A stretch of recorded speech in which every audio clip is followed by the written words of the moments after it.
The first time I saw the Sterling Associates building, it didn't look like an office. It looked like a promise, a cathedral of glass and steel piercing the New York sky, scraping the underbelly of clouds that seemed to move with a purpose I was desperate to understand. I was 22 years old, a transplant from the wide, quiet streets of Boise, Idaho, and my entire world could have fit into the lobby of that building. I stood on the opposite side of the avenue, the morning sun glinting off the facade in a way that made me squint, the roar of the city a physical force against my body. In my hand, I clutched the strap of my new leather portfolio so tightly my knuckles were white. Inside it was my resume, my transcripts, my letters of recommendation, my entire life distilled onto a few pieces of expensive paper. I thought I had finally arrived. I didn't realize I was walking into a beautifully designed slaughterhouse.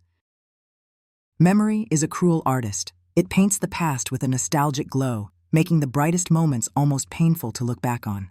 I remember the scent of that morning, the exhaust fumes, the roasted nuts from a street vendor's cart, the faint, clean smell of rain from the night before. All of it felt like a welcome. Every yellow cab that blared its horn, every hurried pedestrian who brushed past me was part of a symphony I was finally joining. Taking a deep breath, I crossed the street, the heels of my sensible but new shoes clicking a nervous rhythm on the pavement. The glass doors slid open with a soft, expensive whoosh, and the chaos of the city was instantly replaced by a reverent silence. The lobby was a cavern of polished white marble and dark, gleaming wood. The ceiling soared 3 stories high, and a monolithic abstract sculpture that probably cost more than my parents' house stood in the center. The air was cool and smelled of nothing at all, which I would come to learn is the signature scent of immense wealth. A security guard with a jawline that looked like it was carved from granite gave me a brief dismissive glance before returning his gaze to a bank of security monitors. I approached the reception desk, a slab of marble that looked like a sacrificial altar, and gave my name to a woman whose bone structure was as severe and elegant as the building itself. "Emma Rosewood," I said, my voice sounding small and thin in the vast space. "I'm the new junior associate. It's my first day." She offered a smile that didn't reach her cold blue eyes. "Of course, Mr. Sterling is expecting you." 36th floor. She gestured towards the elevators. The ride up was a silent, stomach-lurching ascent. My ears popped twice. The doors opened not into another lobby, but directly into the heart of Sterling Associates. The view was the first thing that hit me. The entire 36th floor was encased in floor-to-ceiling windows, offering a godlike panorama of Manhattan. The city sprawled below, a breathtaking tapestry of concrete and ambition. For a moment, I forgot to breathe. The office itself was an open-plan space, a landscape of sleek, minimalist desks where people in impeccably tailored clothes spoke in low, serious tones. There was a low, productive hum in the air, the sound of money being made and futures being built. A woman with a warm smile and a cascade of red hair approached me. "You must be Emma." "I'm Susan, Mr. Sterling's executive assistant. Welcome to the team." Her handshake was firm and reassuring. "He's just finishing a call. Can I get you some coffee, water?" "Water would be great, thank you," I managed to say. She led me to a small, impossibly chic kitchen area, the silence only broken by the gurgle of a high-end espresso machine. As she handed me a glass of water, a door to a large corner office opened, and the energy on the floor subtly shifted. People straightened their backs, their focus sharpened. And then I saw him, Richard Sterling. He was exactly as he appeared in the architectural magazines and business journals. Tall, with a head of thick, silver-streaked dark hair, and a face that was both handsome and commanding. He wore a charcoal gray suit that fit him like a second skin, but it was his smile that truly captivated. It was broad and genuine, and when it was directed at you, it felt like standing in a spotlight. "Emma Rosewood," he said, his voice a rich baritone that filled the space. He strode towards me, his hand extended. "The pride of Boise State's architectural program. It is a pleasure to finally have you here." His hand enveloped mine, warm and strong. I was floored that he'd remembered where I went to school. "Mr. Sterling, it's an honor to be here," I stammered. "Please, call me Richard." He held my hand for a fraction of a second too long, his gaze intense. "I read your thesis on sustainable urbanism in post-industrial spaces. Brilliant. Truly. You have a vision, Emma, and that's a rare commodity. My face flushed with pleasure. It was one thing to get a job. It was another to be seen, to be understood by a man who was a legend in the field. He was a titan, a man whose name was on buildings that reshaped skylines, and he had read my thesis. Thank you, Richard, I said, my voice steadier this time. Susan will get you settled at your desk, he said, his smile never wavering. But first, let me show you around the place where you're going to change the world. He led me on a tour of the floor, his hand occasionally resting on the small of my back to guide me. Each touch was light, professional, yet it sent a jolt through me. He introduced me to the senior partners, the project managers, the lead designers. With each introduction, he would add a small, glowing remark about me. This is Emma Rosewood, our newest and brightest mind. Watch out for this one. She's going to put us all out of a job. The praise was intoxicating. I felt myself expanding under his attention, my initial intimidation melting away and being replaced by a thrilling sense of belonging. He was making it clear to everyone that I wasn't just another new hire. I was special. I was chosen. We don't just build buildings here, Emma, he said, stopping before the massive window in his corner office. The view from here was even more spectacular, looking south over the entire length of the island. We build legacies. We invest in people who have the potential to create something timeless. I believe you are one of those people. He looked from the city to me, his eyes locking with mine. Don't let me down. I won't, I promised, my heart pounding. It felt like a sacred vow. Susan showed me to my desk, a clean white surface in the open plan area. It was positioned near a window, not with a corner office view, but a stunning slice of the Hudson River. On it was a brand new computer, a set of architectural tools that must have cost a fortune, and a small, elegant welcome card, signed by Richard himself. Welcome to the future, Emma. R.S. As I sat down, the woman at the adjacent desk turned to me. She had kind, curious eyes and a friendly, open face framed by a slightly messy brown bob. Hi, she said softly. I'm Sarah Jenkins. Don't let the God-on-earth routine scare you. He does that with all the new talent. I laughed, a genuine laugh of relief. Emma Rosewood, and thank you. I was starting to think I'd accidentally stumbled into a movie. Close, she grinned. It's just New York. You get used to it, mostly. You want to grab lunch later? There's a decent sandwich place downstairs that won't require you to sell a kidney. I would love that, I said, feeling a wave of gratitude, a friend. I might actually make a friend. The morning passed in a blur of orientation paperwork, software tutorials, and trying to absorb the sheer amount of information being thrown at me. But through it all, I felt Richard's presence. He didn't hover, but I was aware of him, occasionally seeing him through the glass walls of a conference room or feeling his brief, smiling glance as he walked across the floor. At noon, Sarah and I escaped the rarefied air of the 36th floor and plunged back into the chaotic energy of the street. The sandwich shop was crowded and loud, a wonderful normal contrast to the quiet intensity of the office. We found a small table and unwrapped our food. So Boise, huh? Sarah said, taking a huge bite of her turkey club. What's that like? Green, I said, smiling. Lots of trees, nice people, a little slow. I wanted this. I gestured vaguely at the city around us. The noise, the energy. I wanted to build something big, something that mattered. I get that. She nodded, her expression turning more serious. I'm from a small town in Pennsylvania. My dream is to design affordable, sustainable community centers, places that actually help people, you know? Not just another glass box for billionaires. There was a hint of defiance in her tone. That's amazing, I said, genuinely impressed. That's what my thesis was about. Her eyes lit up. Seriously? No way. Richard mentioned you had a vision, but I thought that was just his standard recruitment talk. He read it, I confessed, feeling a little shy. He said it was brilliant. Sarah's smile faltered for a second, a flicker of something unreadable in her eyes before it was gone. Wow. Well, he's never read my thesis. You must have really made an impression. She quickly recovered, her grin returning. That's great, Emma. Seriously, just be careful. This place, and men like him, they have a way of consuming people. You have to hold on tight to what you want, or they'll decide for you.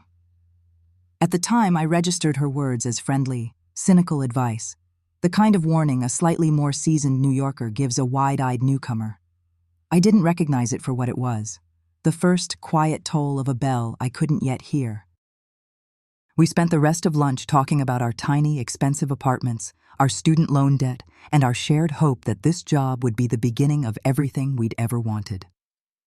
The afternoon was a whirlwind of new information. I was assigned to a team working on a preliminary design proposal for a luxury residential tower in Dubai. The scale of it was mind-boggling. I pored over schematics and zoning regulations, my mind humming with excitement. I felt alive, every part of my brain firing in a way it never had before. I was so engrossed that I didn't realize the office was emptying out until Susan's voice startled me. "Burning the midnight oil already, Emma?" she asked kindly. I looked up, surprised to see it was dark outside. The city was now a glittering carpet of lights. It was nearly 7 o'clock. Oh, wow. I didn't even notice the time. "That's a good sign," she said, with a knowing smile. "Richard likes to see that. Have a good night." I packed up my things, my body tired, but my spirit soaring. As I walked towards the elevator, Richard's office door opened. He was shrugging on his coat. "Good work today, Emma," he said, falling into step beside me. "Thank you, Richard. It was incredible. The Dubai project is ambitious," he finished for me. "Exactly why I wanted you on it. You have fresh eyes." We rode the elevator down in a comfortable silence. When the doors opened to the cavernous lobby, he turned to me. "Which way are you headed?" "Brooklyn," I said. "The G train." "Ah, I'm taking a car uptown." "Well, get home safe." He gave me that smile again, the one that made me feel like the only person in the room. "I have a feeling you're going to be a star here." He walked away, leaving me standing in the middle of the marble floor, my heart doing a little flip in my chest. I walked out of the building and back into the cool night air, the promise of his words wrapping around me like a warm coat. That night, in my tiny apartment with its view of a brick wall, I didn't feel small or insignificant. I felt like I was standing on the edge of a great and wonderful precipice. I was an architect of my own life, and the blueprint was finally, dazzlingly clear. It is a particular cruelty of memory, how it preserves the radiance of a moment you would later give anything to forget. The honeymoon period, that first month of pure, unadulterated bliss, bled into a golden autumn. The New York air turned crisp, and the leaves in Central Park exploded into fiery shades of red and gold. At Sterling Associates, I was no longer the new girl. I was a rising star. My work on the Dubai project earned me praise from the senior partners, and my contributions were sharp, insightful, and consistently ahead of schedule. I was thriving, fueled by coffee, ambition, and the intoxicating feeling of finally being in the right place at the right time. The memory of my initial awe had been replaced by a comfortable, confident sense of purpose. I had earned my seat at the table. It was Richard, however, who decided to move that seat into a smaller, more isolated room. The abuse didn't start with a scream. It started with a whisper. It began on a Tuesday afternoon during a full team meeting for a new, high-profile competition. We were gathered in the main conference room, the air buzzing with creative energy. The project was a bid to design the new Metropolitan Museum of Modern Art Annex, a legacy project, the kind that could define a career. After the initial briefing, Richard addressed the team. "This is the most important project this firm has undertaken in a decade," he said, his gaze sweeping across the room before it settled on me. "The conceptual phase will be intensely demanding and highly confidential. For that reason, I'll be leading it directly." "Emma," he said, and my head shot up, "your recent work has shown a unique perspective. I want you working with me on the core concept, just the two of us, to start. We need a pure, undiluted vision before we bring in the full team." A wave of pride washed over me, so potent it was dizzying. I saw the looks from the other associates, a mix of surprise and envy. Even Sarah gave me a small, impressed smile and a thumbs up from across the table. I felt a foot taller. What I didn't understand then was that prestige is the most effective form of isolation. He hadn't built a wall around me. He had elevated me onto a pedestal so high that no one else could reach me. Our new routine began. During the day, I'd still work with my team on the Dubai project, but my focus, and his, was on what we started calling the Annex. As the days grew shorter, our work days grew longer. The first few late nights were exhilarating. The office would empty out, the productive hum fading into a deep, cathedral-like silence. The city lights would ignite, transforming our panoramic view into a glittering, private universe. It would be just the two of us in his vast corner office, sketches and blueprints spread across the massive mahogany table. We'd order in Thai food, and he would put on a quiet jazz record. The work was brilliant, challenging, and deeply fulfilling. In those moments, he wasn't my boss. He was my mentor, my collaborator. He listened to my ideas with a respect and intensity that made me feel like a true peer. Then the conversations began to drift. He'd lean back in his chair, swirling the ice in his glass of whiskey. He only drank after everyone else had gone home. And he'd ask me about my life. "You have a family back in Boise, Emma?" he asked one evening, his eyes soft in the dim lamplight. "Yes, my parents, a younger brother." "Are you close?" "Very. I talk to my mom almost every day." He nodded slowly, a sad, knowing look on his face. "That's good. Hold on to that. My own father. He was a hard man." A builder like me, but without the soul. He thought feelings were a liability in this business. He let out a short, bitter laugh. Maybe he was right.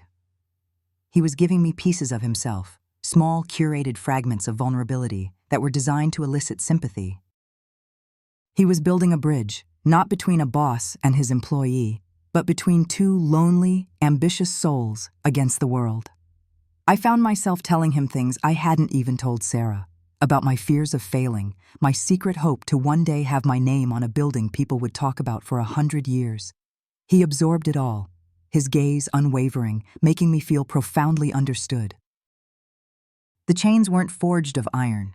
They were spun from praise, opportunity, and the quiet, persistent question, how badly do you want this? He was an artist at blurring lines, making me feel like I was the one who was confused. The compliments, once professional, acquired a new personal edge. He stopped praising my work and started praising me. "You're wearing a new perfume," he said one night, as he leaned over my shoulder to look at a sketch. I could feel the warmth of his body behind me, smell the faint, expensive scent of his cologne. "It's very captivating." My hand froze on the page. "Oh, thank you." Another time, as I was passionately explaining an idea, he wasn't looking at the blueprints. He was looking at my face. "You get this fire in your eyes when you talk about your work," he said softly. "It's quite something to witness." Each comment was a small stone dropped into a calm pool, the ripples spreading wider each time. They were just words. I couldn't go to HR and say, "My boss said my perfume was captivating." I would sound insane, ungrateful. He was a master of deniability. The unease was all mine to carry. The physical boundaries began to erode with the same slow, deliberate precision. A hand on my back that lingered too long as he guided me through a doorway. His fingers brushing mine as he handed me a pen. One evening, we were both looking at a complex rendering on my computer screen, trying to solve a structural problem. I was moving the mouse, trying different angles. He leaned in, his chin nearly touching my shoulder, and placed his hand over mine on the mouse. "Here," he murmured, his voice low in my ear. "Let me show you." His fingers were warm, his hand completely covering my own. He wasn't just guiding the mouse, he was holding my hand. A jolt, cold and sharp, went through me. Every muscle in my body tensed. I should have pulled away. I should have stood up and said, "Don't touch me." But I was frozen. My mind raced, trying to categorize the moment. Was this mentoring? Was it a friendly gesture? Or was it what it felt like? An act of possession. He held my hand for a full 10 seconds, moving the cursor with slow, deliberate movements before he finally let go. "See?" he said, straightening up as if nothing had happened. "That flow makes more sense for the load-bearing wall." I stared at the screen, my heart hammering against my ribs. I couldn't speak. I just nodded. My relationship with Sarah grew strained. Our lunches became shorter, our conversations more superficial. She'd ask about the annex, and I'd give the vague, corporate-approved answers Richard had coached me to give. It's going well, I'd say. Very demanding. You're here late almost every night, she observed one day, her brow furrowed with concern. Are you okay, Emma? You seem tired. I am tired, I snapped, more harshly than I intended. It's a big project. She recoiled slightly, hurt. I know. I just wanted to make sure you were taking care of yourself. I felt a pang of guilt. I'm sorry, Sarah. I'm just stressed. But I couldn't tell her the truth, because I didn't know how. How could I explain the suffocating kindness, the compliments that felt like critiques, the touches that felt like brands? I felt like I was losing my own mind, and I couldn't risk losing her friendship by sounding crazy. So I pulled away, creating the very isolation Richard was so carefully engineering. The breaking point, the moment I knew for certain that my instincts were right, came on a rainy Thursday night. It was after 9, and we were the only 2 people on the entire floor. The rain lashed against the windows, creating a sense of being trapped in a glass cage suspended over the city. I was exhausted, and a headache was pounding behind my eyes. I think I have to call it a night, Richard, I said, starting to pack up my bag. I'm not thinking straight anymore. He looked up from his desk, and for the first time, his smile didn't appear. His face was a mask of cool disappointment. He let out a long, weary sigh. Of course, Emma, if you need to go, you need to go. He leaned back, steepling his fingers. I thought you understood the stakes here. The submission deadline is in 3 weeks. This isn't just another project. This is the kind of opportunity that comes along once in a lifetime. It requires a certain level of dedication, a passion that transcends a 9-to-5 mentality. He wasn't yelling. He wasn't threatening me. He was doing something far worse. He was questioning my ambition, the very core of my identity. He was framing my exhaustion, my need for a boundary, as a professional weakness. I am dedicated, I said, my voice defensive. I've been here until 10 every night this week. And your work has been brilliant, he conceded smoothly. Which is why I find this surprising. I picked you for this, Emma, because I saw a fire in you that I don't see in the others. I thought you wanted this as badly as I do. He paused, letting the weight of his words settle in the silent room. But I understand if you have other priorities, family, a social life. Those things are important too. The implication was clear. You can have this career, this once-in-a-lifetime opportunity, or you can have a life. You can't have both. The choice was mine, but he had stacked the deck. To leave now would be to admit he was right, that I wasn't serious enough, that I didn't have what it takes. I slowly, silently, unpacked my bag. I sat back down at the table, my headache forgotten, replaced by a cold, hollow feeling in the pit of my stomach. Show me that West Wing elevation again, I said, my voice flat. A slow smile spread across Richard's face. It was a smile of pure, quiet victory. He had tested the chains, and they had held. I didn't know it then, but in that moment, I had given him the answer he was looking for. I had proven that my ambition was a leash he could use to lead me anywhere he wanted, and he was about to lead me into the dark. The weeks leading up to the submission deadline for the Annex project were a frantic, sleepless blur. My life had shrunk to the size of the 36th floor. I lived on coffee, adrenaline, and Richard's intense, focused praise. The lines he had so expertly blurred had become my new reality. The late nights, the personal questions, the lingering touches, they were all part of the price of admission, the cost of creating something magnificent. We were a team, a unit of 2, and the design we had crafted was, I had to admit, breathtaking. It was innovative, bold, and elegant. It was our shared secret, a testament to our collaboration. I had poured every ounce of my talent and energy into it. I had given it my all. And he was about to take what was left. The end came after a celebration. Our firm won a prestigious industry award for a skyscraper we'd completed the year before. Richard insisted on taking the entire staff out to a chic, exorbitant restaurant in Soho to celebrate. Champagne flowed freely, and the air was thick with success and self-congratulation. Richard, at the head of the long table, was in his element, charming, magnanimous, the benevolent king surveying his court. He stood to make a toast, his glass raised high. He thanked the partners, the managers, the administrative staff. Then, his eyes found mine from across the table. "And I want to make a special toast," he said, his voice silencing the room, "to Emma Rosewood, our newest associate, whose tireless dedication and brilliant vision on a future project embodies the very spirit of excellence we celebrate tonight." To Emma, the entire room turned to look at me, 100 faces smiling and raising their glasses. I felt a hot blush creep up my neck. I wanted to shrink, to disappear, but there was nowhere to go. I was in the spotlight he had created for me. Sarah, sitting a few seats down, gave me a wide, genuinely happy smile and mouthed, "Congratulations." I lifted my glass, my hand trembling slightly, and took a sip of champagne that tasted like ash. As the party began to wind down, people peeling off into the night, Richard approached me. "A word, Emma?" He led me to a slightly quieter corner of the bar. "That atrium design we were struggling with," he said, his voice low and urgent, his eyes alight with a creative fire I knew so well. "I've solved it. A cantilevered spiral. It's radical, but it will work. I need to sketch it before I lose the thread. Let's go back to the office. Half an hour, that's all I need." My entire body screamed no. A cold, heavy dread pooled in my stomach. The party was over. The work was done for the day. There was no reason to go back, but his eyes were fixed on me, expectant, his request phrased as a creative emergency. I remembered the last time I had tried to say no, his cool disappointment, the way he had questioned my commitment. I had learned my lesson. In our silent, unspoken contract, his requests were non-negotiable. "Okay," I said, my voice a hollow echo of itself. The taxi ride back to the empty skyscraper was suffocatingly silent.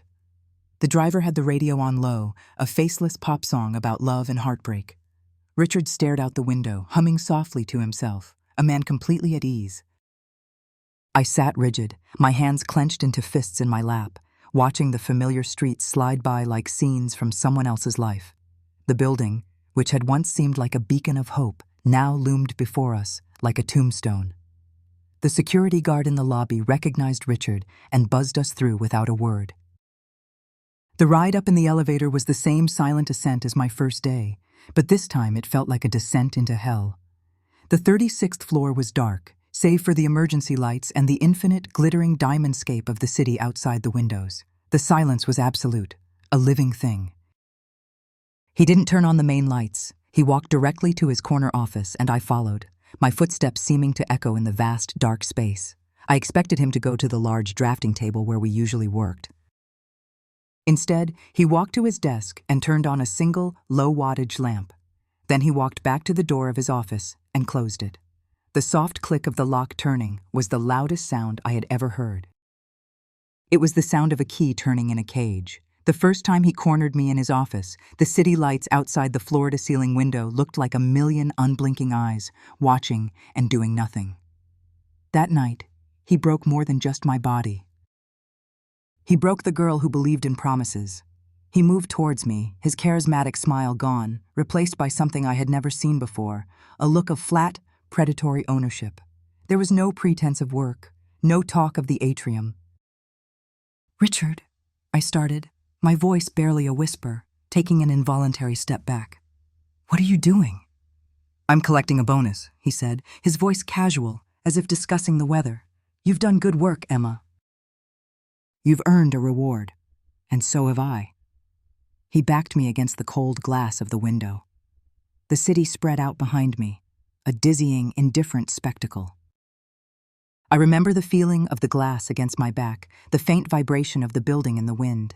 I remember the scratchy feel of his wool suit against my cheek, the overpowering smell of champagne and whiskey on his breath.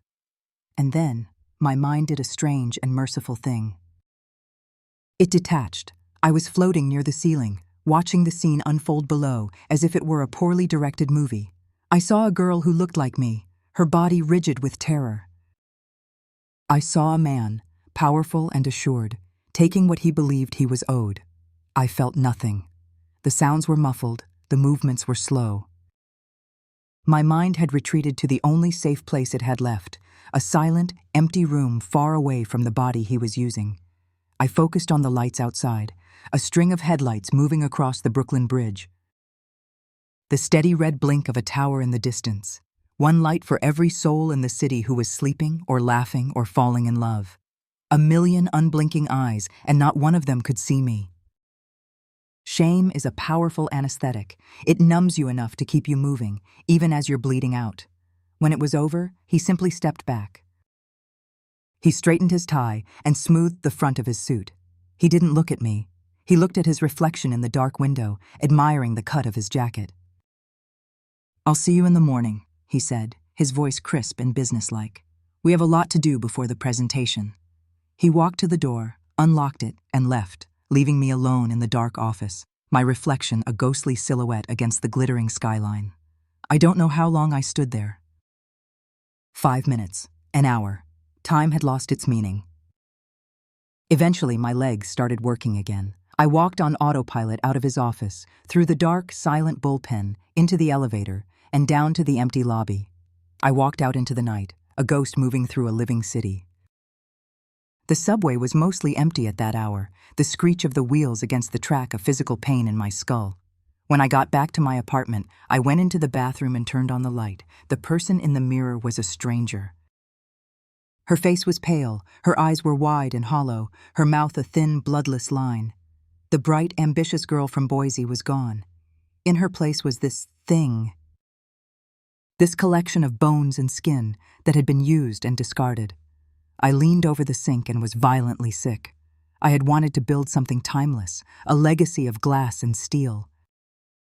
Instead, I had been hollowed out, my own foundations shattered. The mirror didn't lie. It showed me the wreckage. Sleep was impossible. I sat on my bed, wrapped in a blanket, and watched the dawn creep into the sky, a dirty gray light that promised nothing. The thought of not going to work was a fleeting, impossible fantasy. Where would I go? What would I say? He hadn't just assaulted me, he had enmeshed me in a web of ambition and secrecy. To run would be to confess my own shame. He had planned this. He knew I was trapped. I showered, the hot water feeling like acid on my skin. I put on my clothes, a conservative gray dress, a suit of armor. I put on makeup, painting a mask of normalcy over the face of the stranger in the mirror. And I went to work. The 36th floor was bright and bustling, exactly as it was every other day. People were laughing, drinking coffee, talking about the party the night before. It was surreal, like walking into a play where everyone knew their lines, but me. I went to my desk and stared at my computer screen, seeing nothing. I felt his presence before I saw him. He stopped at my desk, a coffee mug in his hand. I didn't look up. I couldn't. "Good morning, Emma," he said, his voice cheerful and loud enough for those around us to hear. I just nodded, my eyes fixed on the screen. I could feel him smiling. It was a small, knowing, patronizing smile, a smile that said, "I own you. We have a secret, and it's your shame, not mine." A smile that sealed the door of my new prison. My dream job wasn't a dream anymore. It was a cage, and he held the only key. The weeks that followed were lived in a thick, gray fog. The world continued to turn, the city continued to roar, and on the 36th floor of the Sterling Associates building, I became a ghost. I arrived at my desk every morning at 8:30, my face a carefully constructed mask of professional composure. I did my work with a chilling efficiency, my mind a quiet, orderly machine that processed data, drafted schematics, and answered emails. The creative fire that had once burned so brightly within me was gone, leaving behind only cold, functional ash. We submitted the annex proposal. A week later, we were informed that our design had been shortlisted. The office buzzed with excitement. Richard called a meeting, praising the team, but his highest praise, his most effusive compliments, were reserved for me. He spoke of my singular vision and unparalleled work ethic. He did it in front of everyone, his voice booming with manufactured pride. I stood there and accepted it, my face impassive. Each word of praise was a hot coal pressed against my skin, a public reminder of the private price I had paid. He was cementing our narrative, making me his accomplice in my own destruction. To everyone else, we were a winning team. A mentor and his star protege. The lie was so complete, so beautifully constructed, that I almost believed it myself. My life outside of work evaporated. I stopped calling my parents as often. The effort of pretending to be happy was too exhausting. Lunches with Sarah became a thing of the past. She tried at first inviting me out, but my polite refusals became a wall between us. I saw the hurt and confusion in her eyes, but it was better than seeing pity. Pity was something I could not survive, so I ate alone at my desk, my isolation a shield. He, meanwhile, treated me with a kind of torturous normalcy. He would stop by my desk to ask about a project, his tone light and professional. But sometimes, when no one was looking, his eyes would drop to my mouth, or he'd give that small, knowing smile, and the fog in my mind would clear for a terrifying second, the memory of that night rushing back in with suffocating clarity. He was playing a game, reminding me that the ghost he'd made of me was still his to haunt. Then, my body began to betray me. A body keeps score. My mind tried to forget, to file the memory away in a locked drawer. But my body remembered everything. And it was about to send me the bill. It started with a metallic taste in my mouth that I couldn't get rid of. Then came the waves of nausea that would roll over me in the middle of the afternoon, forcing me to grip the edge of my desk until they passed. I blamed the stress, the terrible coffee, the lack of sleep. I was exhausted, a deep, bone-weary exhaustion that felt different from the frantic tiredness of the project. I was fragile, breakable. I was ignoring the evidence, refusing to connect the dots, because the potential conclusion was too monstrous to contemplate. One Tuesday morning, the smell of Susan's microwaved popcorn sent me running to the bathroom, my hand clamped over my mouth. I barely made it to a stall before I retched, bringing up nothing but bitter bile. I knelt on the cold tile floor, my body trembling, my forehead pressed against the cool metal of the door. And in the sterile quiet of the ladies' room, a single, horrifying thought pierced through the fog of my denial. A thought so terrifying, I had suppressed it for weeks. I was late. That evening I didn't go straight home. I walked for miles, a nameless, faceless figure in the river of evening commuters. I ended up in a part of town I didn't recognize, the streetlights buzzing over unfamiliar storefronts. I found a brightly lit 24-hour pharmacy that felt anonymous enough. Inside, I walked the aisles, my heart pounding a frantic, panicked rhythm. I grabbed a bottle of water, a magazine I had no intention of reading, and then, my hand shaking, I took a small blue box from the shelf, a pregnancy test.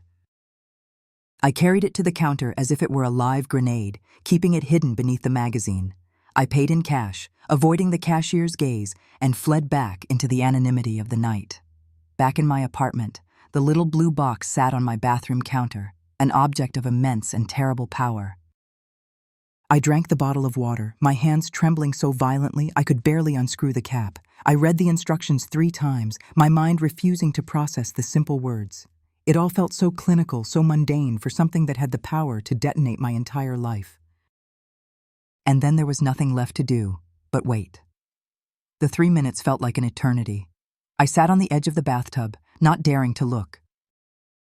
I focused on the drip of the faucet, a slow, steady plink that seemed to be counting down the seconds of my old life.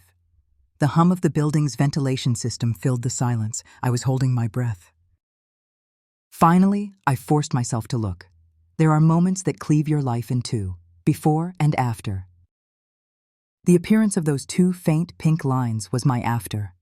In the sterile silence of my bathroom, they glowed with a malevolent light. It wasn't a confirmation of life. It was a death sentence. His life would go on. Mine was over. The floor seemed to tilt beneath me. The air rushed out of my lungs. A strangled, guttural sound escaped my throat. This wasn't real. It was a nightmare, but the 2 lines were stark and clear and absolute. He had done more than just invade my body for a night. He had left a part of himself behind. He had planted a flag. He had colonized me. I scrambled back to the toilet, my body seized by a wave of nausea so violent it felt like I was being torn in 2. But this wasn't morning sickness. This was terror. This was a physical, gut-wrenching rejection of the truth. My body was convulsing with the horror that my mind was still trying to deny. When the spasms finally subsided, I was left weak and trembling, slumped against the wall.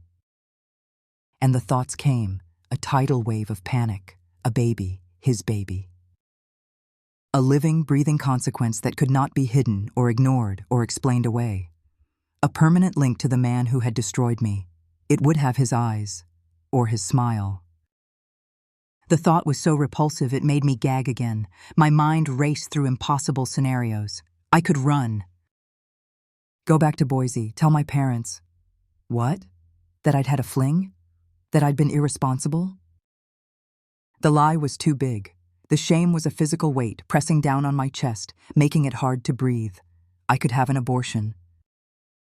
The thought was both a relief and a fresh wave of horror. To go through that alone, the clinical procedure, the finality of it.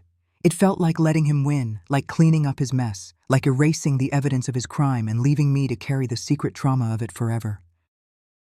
And beneath the panic, a sliver of something else took root, a cold, hard certainty. This was no longer just my secret. It was his problem. I was no longer a ghost he could ignore, a victim whose silence he could count on. I was a liability. A complication, a walking, breathing crisis that was, in a few short months, going to become visible to the entire world. I looked at the stranger in the mirror again. The hollowed-out girl was still there, but now there was something else in her eyes. Not hope, not yet. It was something harder, colder. It was the terrifying, clarifying realization that I could not run. I had to turn and face the monster. I had to walk back into that office, look him in the eye, and show him what he had done. The cage had just grown infinitely smaller for both of us. The night was a long, sleepless torment. I didn't lie down. I sat in the single armchair in my small living room, the blue box from the pharmacy on the coffee table like an unexploded bomb. The 2 pink lines were seared onto the inside of my eyelids. With every beat of my heart, a single, terrifying mantra repeated itself. I have to tell him. I have to tell him. Fear was a physical presence in the room, a cold, heavy shadow that sat beside me. It whispered all the reasons I shouldn't. He would fire me. He would deny it. He would destroy me. But a new, unfamiliar voice whispered back, what more could he take? He had already hollowed me out, leaving nothing but shame and a terrible secret. But the secret was no longer just mine. It was growing. It had a heartbeat. And it gave me a strange, reckless courage. The courage of someone with nothing left to lose. The next morning, I moved with the slow, deliberate calm of a sleepwalker heading toward a cliff. The journey to work was an out-of-body experience. The city, the subway, the people, they were all part of a world I no longer belonged to. I was a visitor from another, darker reality. When I walked into the lobby of the Sterling Associates building, it felt different. The awe and intimidation I'd felt on my first day were gone, replaced by a cold, clear-eyed resolve. I was not here to work. I was here to deliver a reckoning. At my desk, I didn't open my computer. I sat and watched the glass-walled cage of his corner office, my hands resting on my stomach. He was on the phone, laughing at something, looking relaxed and powerful. The sight of it, the sheer, unbothered ease of his existence, ignited a flicker of rage in the cold void of my fear. It was enough to make me act. I opened my email and wrote a single line to his assistant, Susan. Susan, could you please schedule a brief private meeting for me with Richard this morning? It concerns a sensitive matter regarding the Annex project. The lie was easy, practiced. A few minutes later, a reply popped up. He can see you at 10:15. I spent the next hour in a state of suspended animation. The office buzzed around me, a hive of productive energy that seemed utterly alien. I felt a million miles away from it all. At 10:14, I stood up, smoothed down my simple black dress, and walked towards his office. Each step was a conscious effort of will. Susan gave me a polite, professional smile as I passed her desk. He's waiting for you, Emma. He was standing by the window when I entered, looking out over his kingdom. He turned, and his face was arranged in the familiar, charming smile of Richard Sterling, the mentor. Emma, come in. Susan said it was urgent. Don't tell me there's a problem with the foundation specs. The door, I said, my voice quiet but firm. He looked surprised. I'm sorry? Close the door, Richard. The smile faltered for a second. He hesitated, then walked to the door and pushed it shut. The soft click echoed the sound that had haunted my nightmares for weeks. We were alone. The stage was set. I didn't sit down. I stood in the middle of the vast office, a small, still point in his universe of power. I let the silence stretch, watching as the curiosity in his eyes curdled into impatience. "What is this, Emma?" he asked, his tone shifting, losing its warmth. I looked him directly in the eye. I did not cry. I did not scream. I delivered the line I had practiced 1,000 times in the dark. I'm pregnant. For a single fleeting second, his mask slipped entirely. I saw a flash of pure, undiluted fury, the annoyance of a king whose day has been interrupted by a peasant's trivial problem. Then it was gone, replaced by a chilling reptilian calm. He processed the information, his mind visibly calculating angles, assessing risks, formulating a strategy. He didn't deny it. He didn't ask if I was sure. He didn't waste time on pointless emotions. He simply accepted it as a new variable in a complex equation. I went to him, hoping for, I don't know what. A flicker of humanity, perhaps? Instead, he looked at me as if I were a line item on a budget that needed to be zeroed out. I see, he said softly. He walked around his massive desk, his movements smooth and unhurried. He sat down in his high-backed leather chair, the throne from which he ran the world. He steepled his fingers, looking at me over the top of them. Well, that is a situation. And situations, he continued, have solutions. He opened a drawer in his desk and pulled out 2 things, a corporate checkbook and a thick, folded legal document. He laid them on the polished surface of the desk between us. The casualness of the gesture was the most brutal part. It was clear this was a contingency he was prepared for. $50,000, he said, his voice flat and devoid of any emotion. It's a generous amount. It will more than cover the cost of the procedure and any associated inconvenience. A small bonus for your trouble. He pushed the checkbook towards me. Then, he tapped a manicured finger on the folded document. This is a standard non-disclosure agreement. It simply confirms our mutual desire for privacy in this matter. You sign it, the money is wired to your account within the hour, and we can all move on. You can continue your promising career here. This unfortunate complication will be nothing more than a memory. I stared at the items on the desk. The check, with the Sterling Associates logo printed on it. The legal document, dense with clauses and subclauses, designed to buy my silence, to legally erase what he had done to me. He was offering me money to scrape his crime out of my body and swear it never happened. He was trying to put a price tag on my soul. And in that moment, something inside me, something that had been broken and dormant for weeks, finally snapped into place. It was a feeling so fierce and pure it burned away the fear. It was defiance. My eyes lifted from the desk and met his. No, I said. The word was quiet, but it landed in the silent office with the force of a gunshot. He raised an eyebrow. I'm sorry? No, I repeated, my voice stronger now. I'm not signing anything. And I'm not having a procedure. I took a breath, the air filling my lungs with a strange, cold fire. I'm keeping it. The calm, controlled mask on his face didn't just crack. It shattered. For a moment, I saw the monster beneath, a creature of pure, cold rage.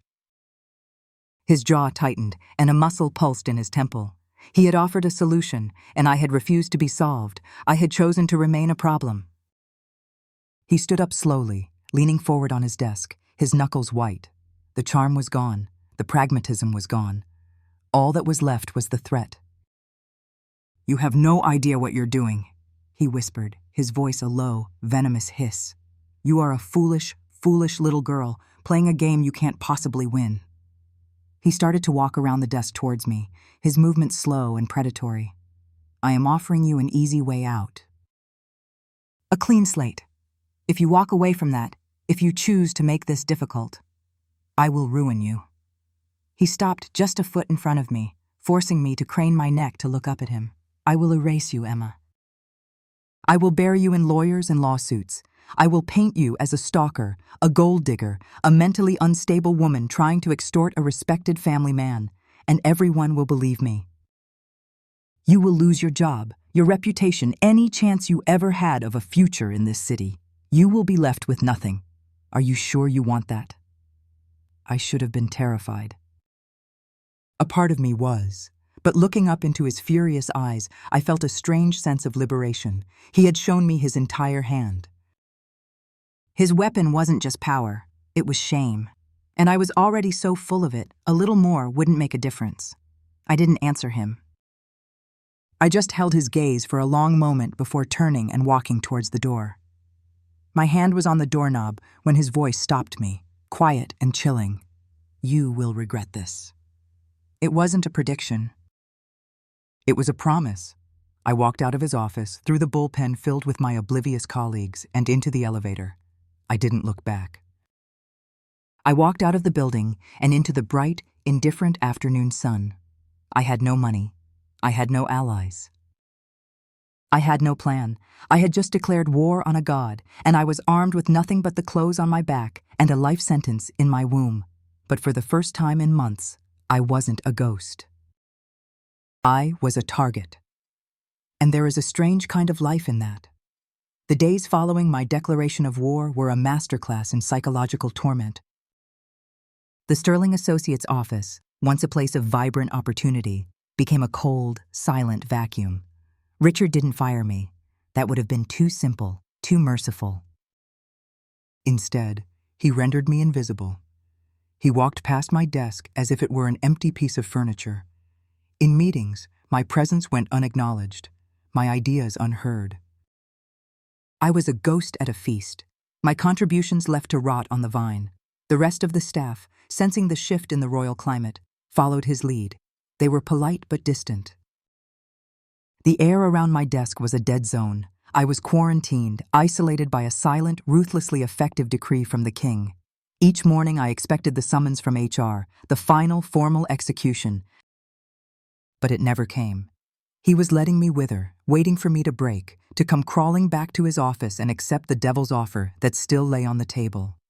The silence was his new weapon, and it was brutally effective. I was alone, terrified, and my meager savings were dwindling. The threat he had made was not an empty one. It was a slow, suffocating python squeeze.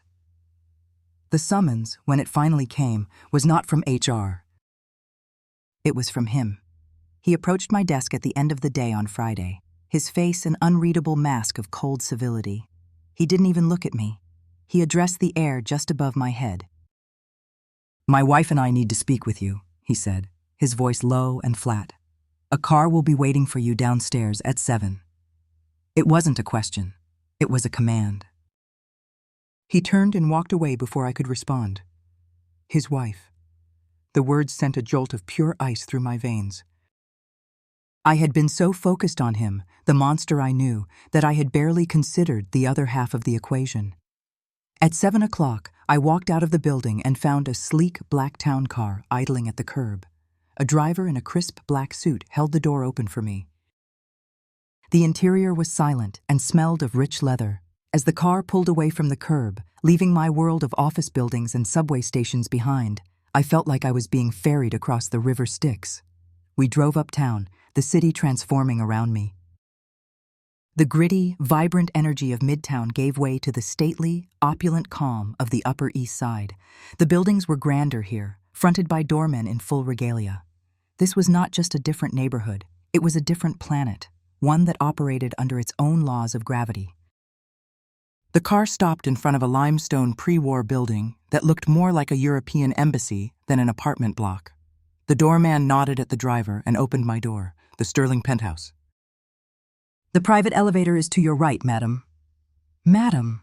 The word was so absurd, so out of place when applied to me, a terrified girl from Boise in a 5-year-old dress, that I almost laughed. The elevator was lined with dark, polished wood and rose with a silent, unnerving speed. It opened directly into a foyer that was larger than my entire apartment, and then I met Eleanor. It was a moment I would replay in my mind 1,000 times, searching for the tell, the flicker in her eyes that would have revealed the monster behind the mask. But there was nothing. She was more beautiful in person than in the society pages, with an effortless, understated elegance that screamed old money. She was tall and slender, with ash-blonde hair pulled back in a perfect chignon and eyes the color of a pale blue sky. She wore a simple, cream-colored silk caftan that probably cost more than my tuition. She appeared graceful, poised, and radiated a warmth that was completely, terrifyingly disarming. Richard was there, looking diminished and uncomfortable in his own home.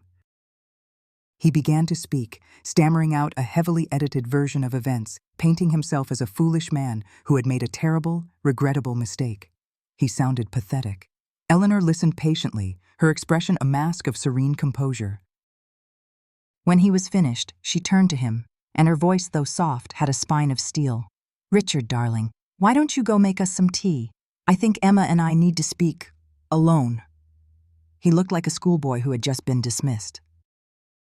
Without a word, he turned and retreated towards the kitchen. The move was masterful. In one sentence, she had sidelined him, established her authority, and created an illusion of female solidarity. It was just us girls now. She led me to a sitting area that overlooked Central Park. The view was breathtaking, but the room itself was cold.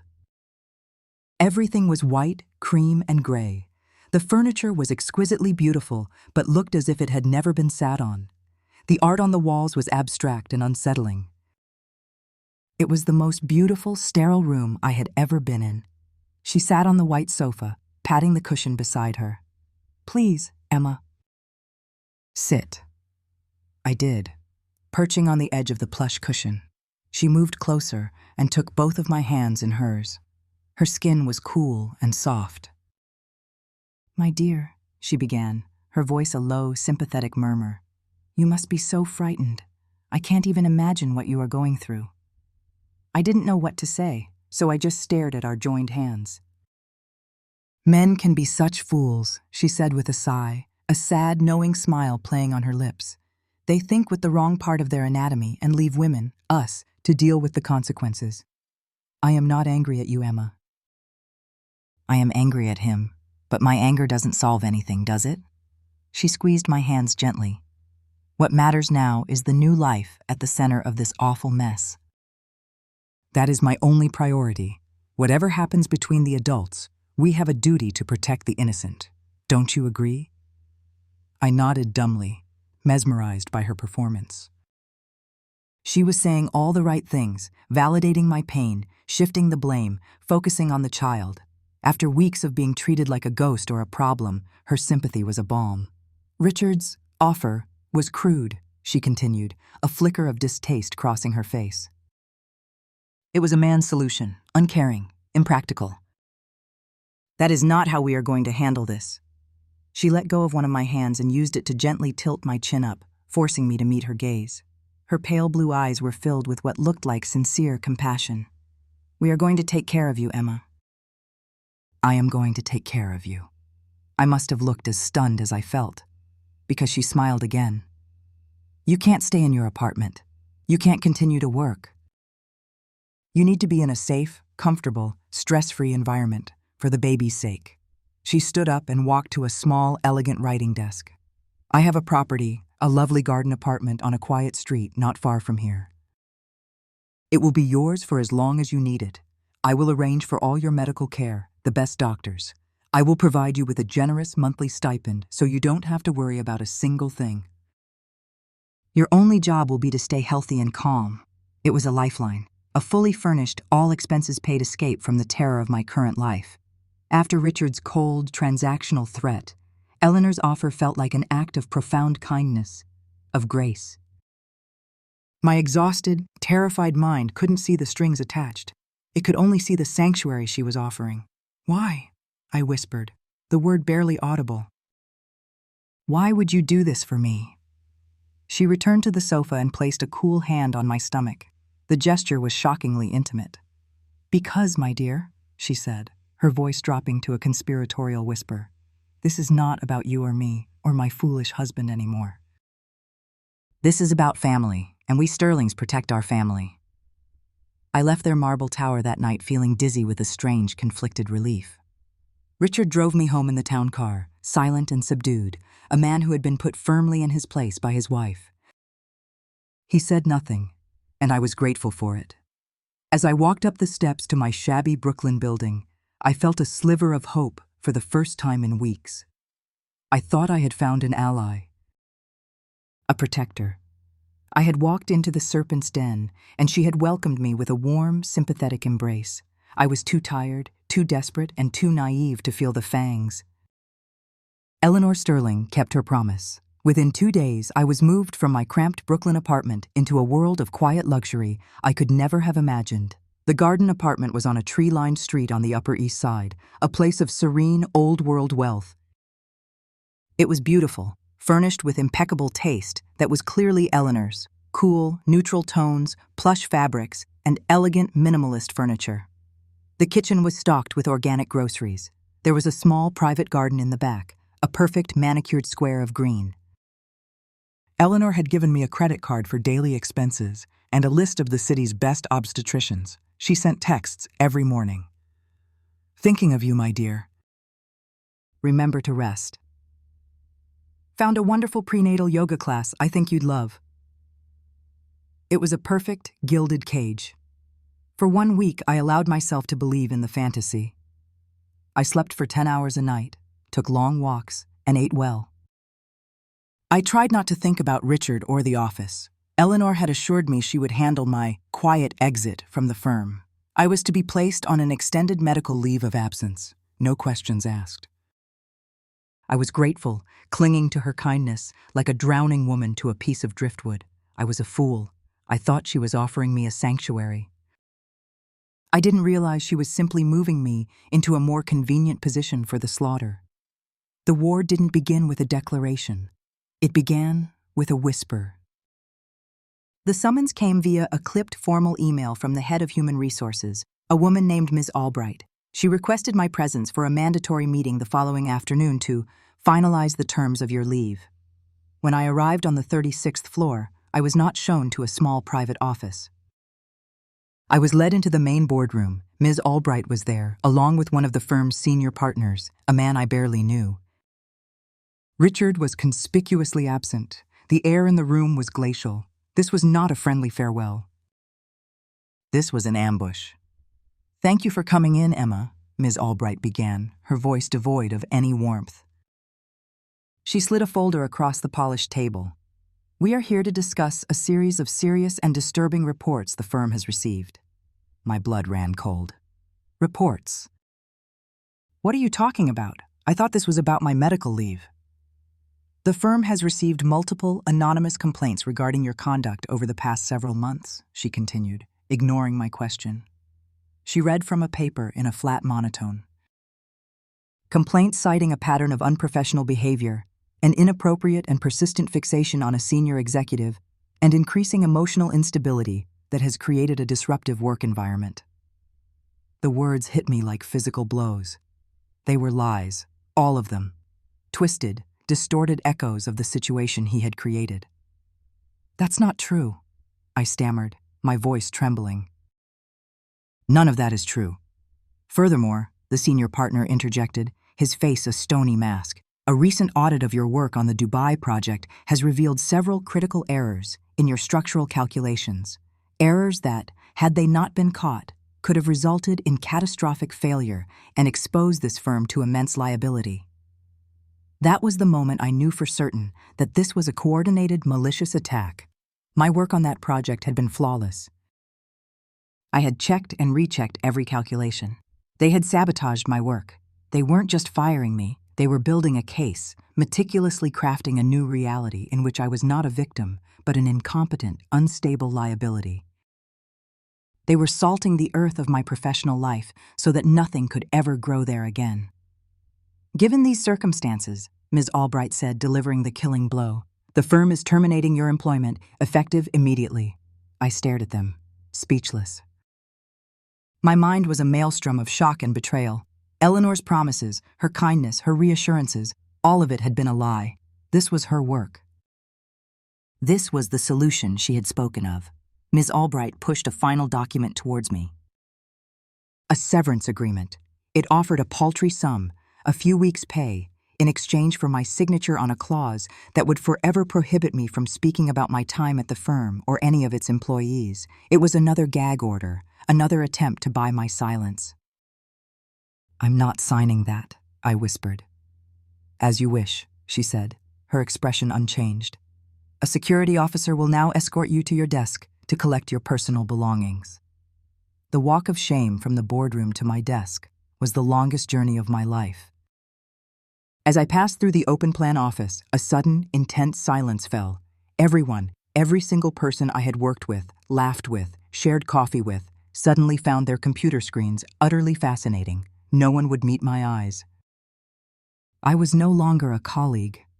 I was a contagion. The security guard, a large man with a blank face, stood behind me as I numbly packed my few belongings into a cardboard box, a coffee mug, a framed photo of my parents, a handful of pens. My hands were shaking so badly I dropped the photo, the glass cracking against the floor. As I knelt to pick it up, I saw Sarah walking down the aisle. Our eyes met for a fleeting second. Her face was a canvas of pity and terror.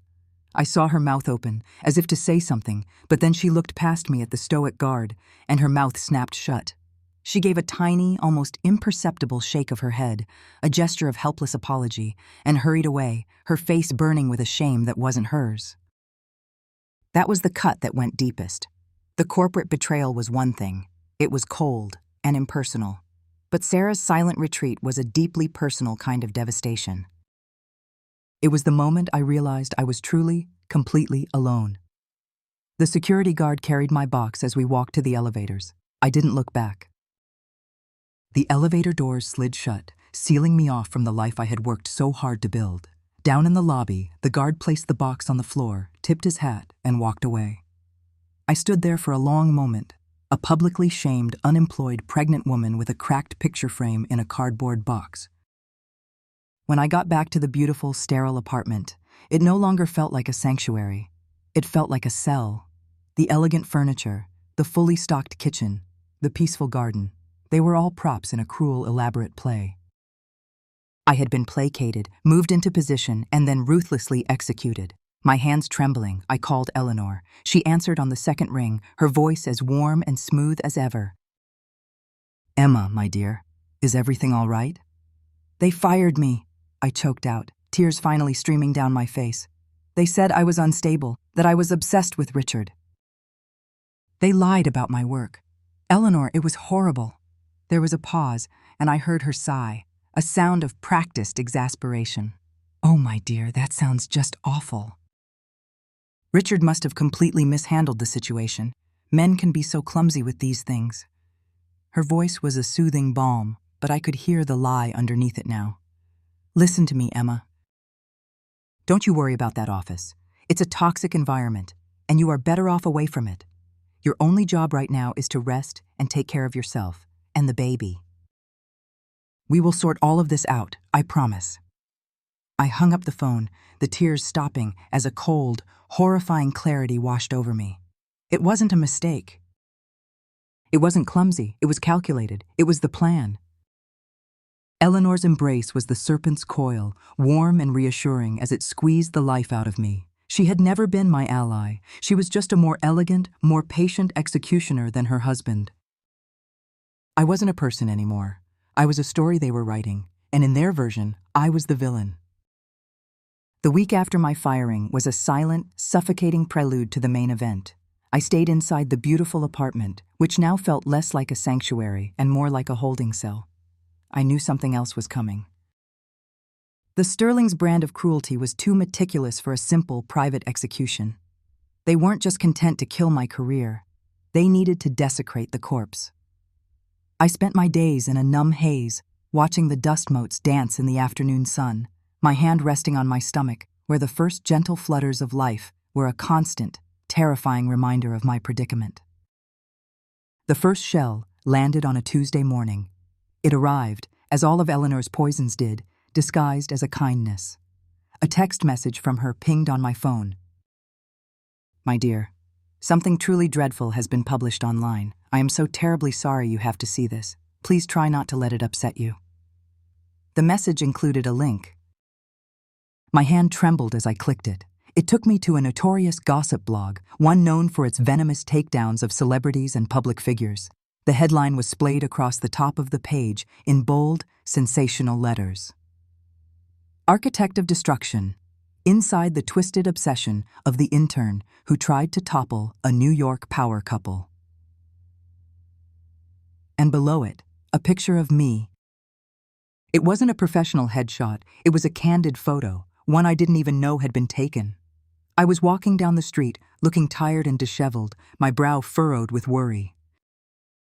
It was a photo taken on one of my aimless, panicked walks. I looked unhinged. They had been watching me. The article, attributed to an anonymous source deep inside Sterling Associates, was a work of masterful fiction woven from the threads of their carefully constructed lies. It painted me as a conniving, mentally unstable stalker from the moment I arrived. It spoke of my inappropriate fixation on Richard, my erratic emotional outbursts, and the substandard work that had nearly cost the firm millions to. It mentioned my pregnancy, framing it as the desperate final gambit of a gold digger who had been caught and was now trying to trap a respected family man. It was the exact narrative from my HR meeting, now repackaged for public consumption. I scrolled down, my stomach churning, and found the comments section, a cesspool of anonymous hatred. Hundreds of voices, strangers from all over the world, calling me a slut, a psycho, a homewrecker. It was my first taste of being a story instead of a person, but that was just the opening act. Eleanor Sterling didn't just want me gone, she wanted me erased. She turned my name into a curse, my face into a symbol of shame. She crucified me in the court of public opinion, and the world handed her the nails. The true execution came a few days later, not on a sleazy blog, but in the glossy pages of a respected national magazine known for its intimate celebrity profiles. There, on the cover, was a professionally shot photograph of Richard and Eleanor Sterling, standing in their perfect, sterile penthouse. The headline read, "A Sterling Marriage, Weathering the Storm with Grace and Dignity." Eleanor, I realized, was a genius. She hadn't just reacted to a crisis. She had manufactured one and then cast herself as the heroic survivor. The article was her magnum opus. She spoke with a heartbreaking, practiced vulnerability. She never raised her voice, never sounded angry. She sounded sad, compassionate, and deeply concerned. "It's been a painful time for our family," she was quoted as saying, her hand resting gently on Richard's arm. "My husband made a mistake, a lapse in judgment that he deeply regrets. But our focus now is on the troubled young woman at the center of this." She spoke of my well-documented history of instability and her fears for my mental well-being. "This was never about an affair," she said, her voice dripping with false sincerity. "This is a tragedy. Our only wish is that Emma gets the professional help she so clearly needs. We pray for her." She had branded me. In one fell swoop, she wasn't just the wronged wife. She was a saint, a beacon of forgiveness and compassion. And I was no longer a woman who had been abused. I was a troubled young woman, a charity case, a pathetic creature to be pitied and dismissed. The fallout was immediate and catastrophic. The magazine article gave the gossip legitimacy. My name, Emma Rosewood, began trending on social media. People who had never met me, who knew nothing about me, felt entitled to an opinion. They dissected my stolen photos, my college social media profiles. I became a meme, a cautionary tale, an object of public scorn. Then came the doxing. On some dark corner of the internet, a forum dedicated to harassing people, my information appeared. My date of birth, my old Brooklyn address, my cell phone number.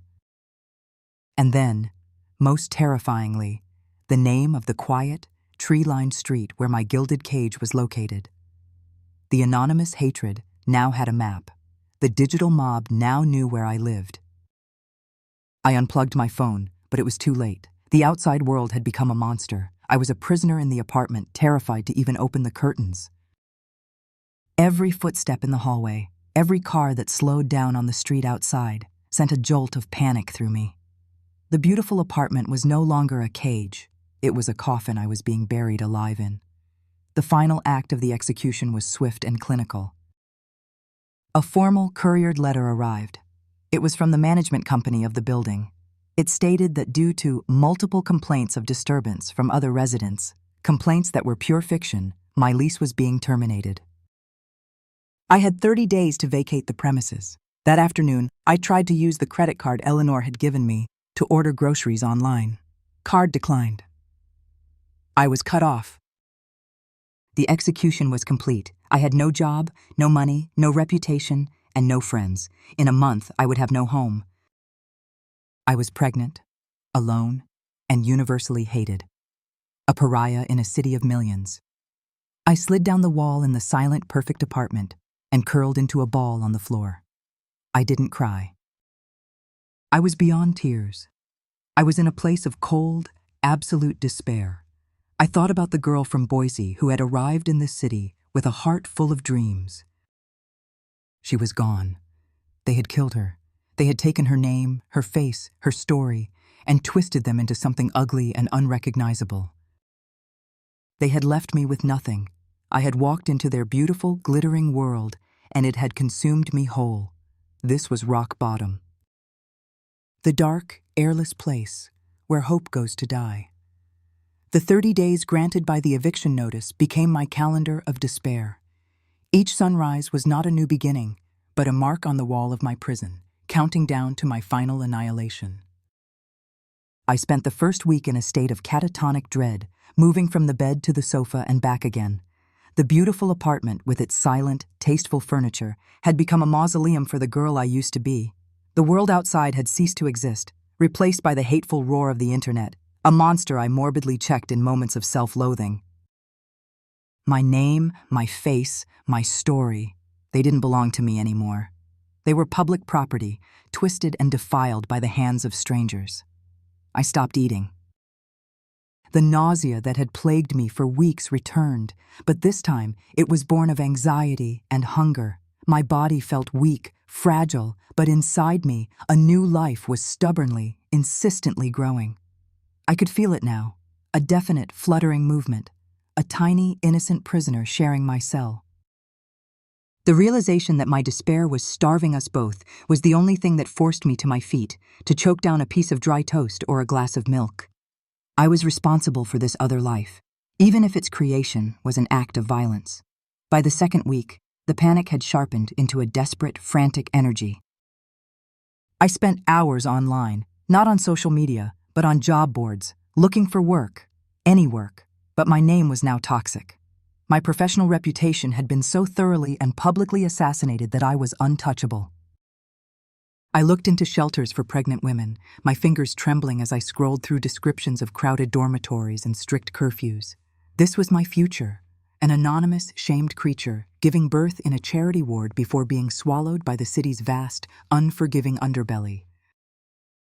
The Sterlings had won. I was at the bottom of the pit they had dug for me, and the darkness was absolute. Just when the darkness was about to swallow me whole, a phone call came. I had been keeping my phone off to preserve the battery and my sanity, but in a moment of sheer, soul-crushing loneliness, I had turned it on, just to see the screen light up, a foolish, desperate need for a sign of life. It was immediately flooded with notifications of hateful comments and missed calls from blocked numbers. Then it rang. An unknown number. My first instinct was to throw the phone against the wall. It was another harasser, another voice from the digital mob. But something made me answer. Maybe I wanted to hear a human voice, even a hateful one. "Hello?" I whispered, my voice raspy from disuse. There was a crackle of static, and then a woman's voice, thin and reedy with age, but with an unmistakable core of steel. "Is this Emma Rosewood?" "Who is this?" I asked, my heart beginning to pound with a new kind of fear. "You don't know me," the voice said, blunt and direct. "My name is Martha Sterling. I am Richard's mother." The name hit me with the force of a physical shock. I felt the blood drain from my face. It was a trap. Another Sterling. Another layer of their cruel, intricate game. "What do you want?" I demanded, my voice shaking. "To help you, you foolish girl," the voice snapped, with a surprising, impatient energy. "Now listen to me, because I don't have the time or the inclination to repeat myself. I haven't spoken to my son in 5 years, not since he married that venomous snake, Eleanor. I know what my son is. I was not a good mother, but I am not a blind one. He has his father's weakness and his own unique brand of cruelty. He learned at the feet of a master." I was speechless, clutching the phone to my ear. "And I know what she is," Martha Sterling continued, her voice laced with a lifetime of contempt. "She is a predator in pearls. A black widow who spins webs of philanthropy and good taste. I've been watching what she's done to you, the articles, the public shaming.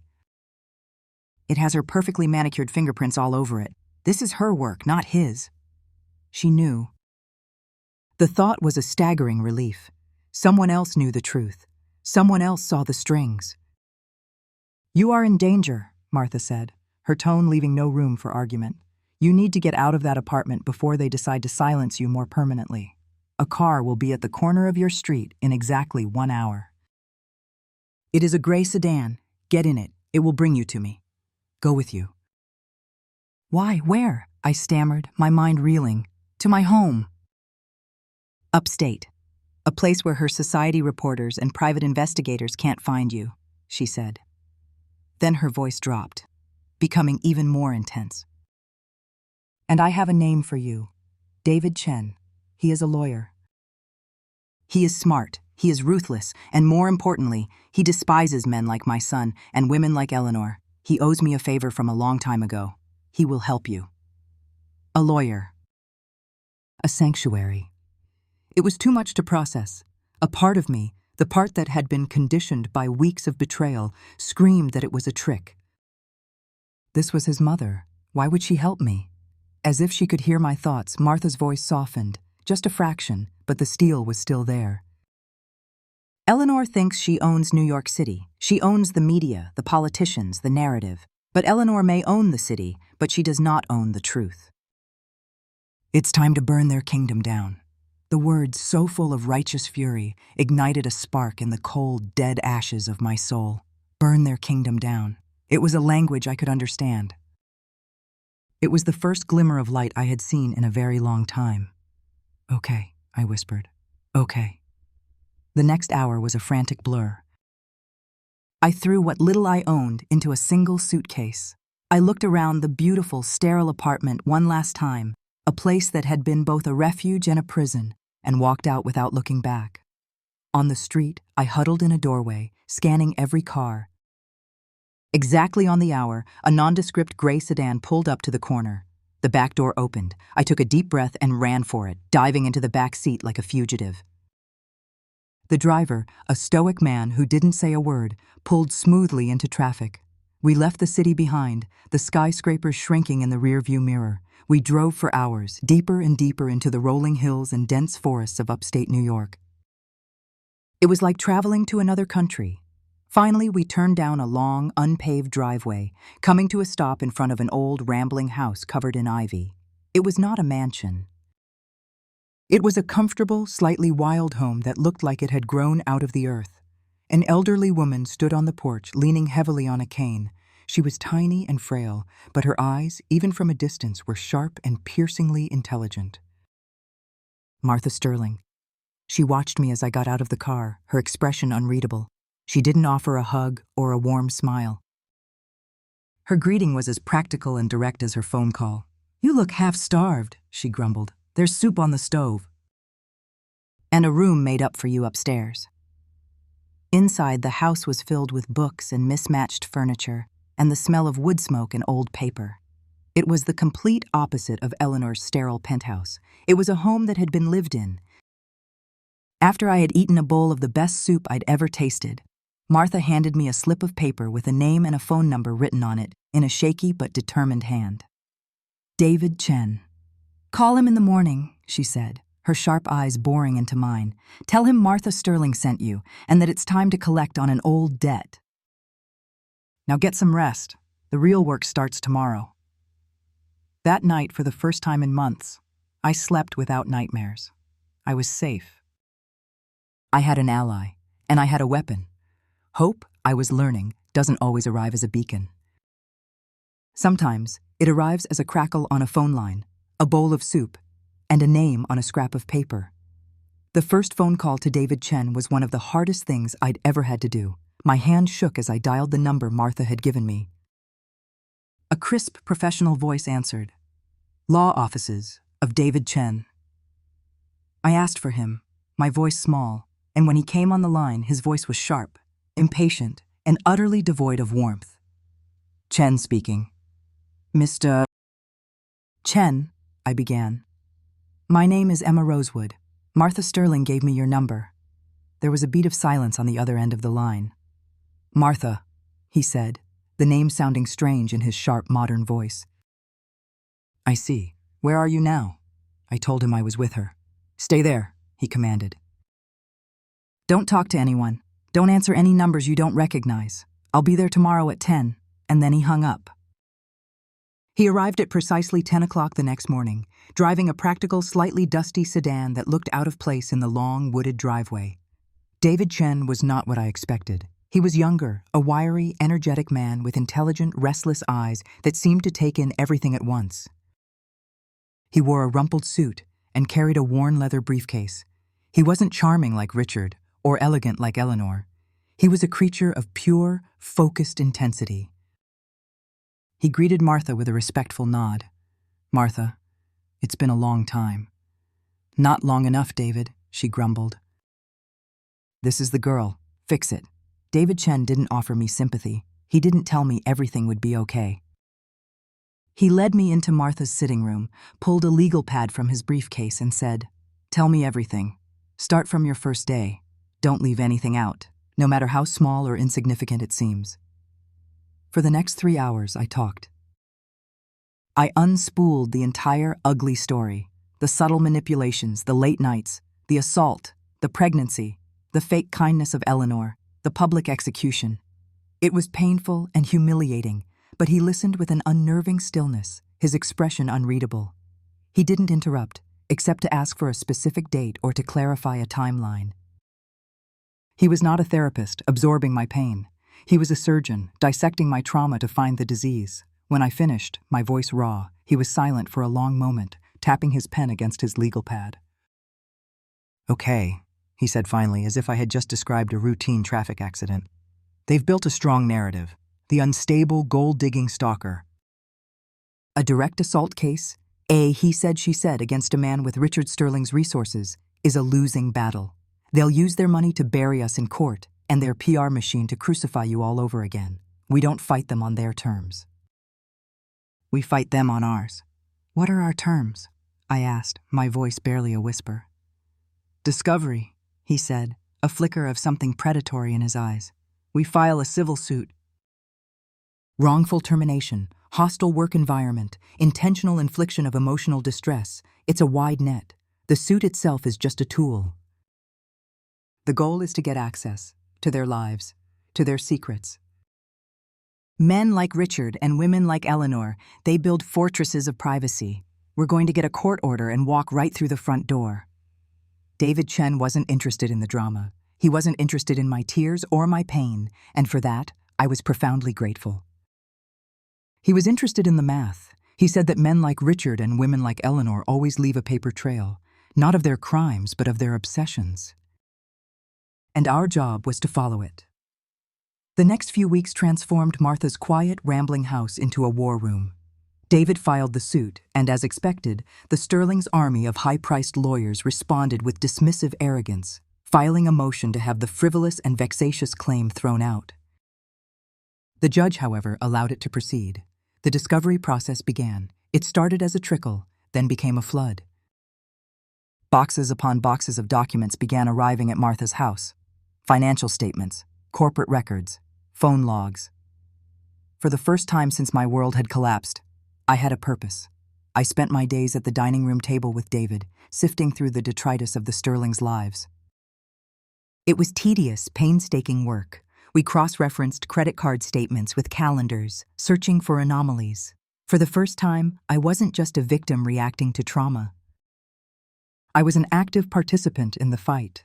Sifting through their financial records felt like learning the anatomy of the monsters who had tried to devour me.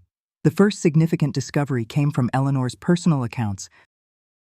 A recurring monthly payment, a wire transfer for $25,000 to a discreet corporate security and investigations firm, a massive ongoing retainer. Why does a philanthropist need a team of private investigators on permanent payroll? David mused, circling the payment with a red pen. What is she so afraid of, or what is she looking for? The next breakthrough was more complicated. David had, on a hunch, subpoenaed the medical records from several of New York's most exclusive fertility clinics. The records that came back were heavily redacted, citing patient privacy, but they couldn't redact everything. We could see dates of service and billing codes. For 5 years, starting almost immediately after her marriage to Richard, Eleanor Sterling had undergone round after round of hideously expensive and invasive fertility treatments. And the final entry, from a little over a year ago, was a diagnostic code I didn't recognize. David looked it up. It was a diagnosis of uterine factor infertility, permanent and untreatable. She can't have children, I whispered, staring at the page. The information felt strangely personal, almost sad. David's expression was anything but sad. It was electric. Don't you see, Emma? This changes the motive. A woman who desperately wants a child and can't have one. That's a powerful obsession. More powerful than just protecting a marriage. The final piece of the puzzle from that initial dig came not from the boxes, but from David's own legal research. He spent days buried in legal databases, searching for past litigation involving Sterling Associates. He found it, a sealed case from 5 years ago. A former personal assistant to Richard had filed a harassment suit.